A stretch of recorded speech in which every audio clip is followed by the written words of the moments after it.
పాండవులు కుంతీదేవితో సహా లక్క ఇంటి నుంచి తప్పించుకుని కృష్ణుని సలహా మేరకు బ్రాహ్మణుల వలె వేషం మార్చుకుని ఏకచక్రపురం అనే గ్రామానికి చేరుకుంటారు. ఆ గ్రామంలో ఒక బ్రాహ్మణ కుటుంబం వారికి ఆశ్రయం ఇస్తుంది.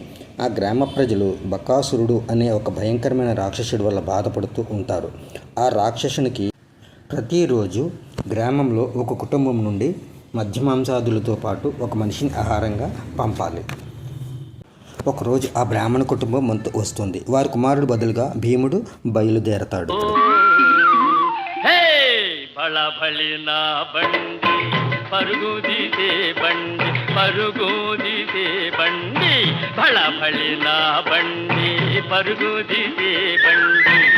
బండిలో తిండి చూడ బ్రహ్మకు నోరూరునండి బళబళి నా బండి.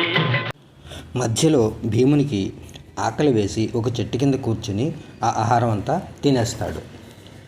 అప్పుడు బకాసురుడికి ఆగ్రహం వస్తుంది. ఇరువురి మధ్య ఘోర యుద్ధం జరుగుతుంది. పర్వతాల్లా కొట్టుకుంటారు. చివరికి భీముడు తన బలంతో బకాసురుడిని నేలకేసి కొట్టి అతనిని చంపుతాడు. గ్రామస్తులు ఆ రాక్షసుడి బాధ నుండి విముక్తి పొందినందుకు పాండవులను కుంతీదేవిని శతవిధాల పొగిడి సంబరాలు జరుపుకుంటారు. బ్రాహ్మణ కుటుంబం తమ కుమారుడిని కాపాడినందుకు భీమునికి కుంతీదేవికి కృతజ్ఞతలు తెలుపుకుంటారు.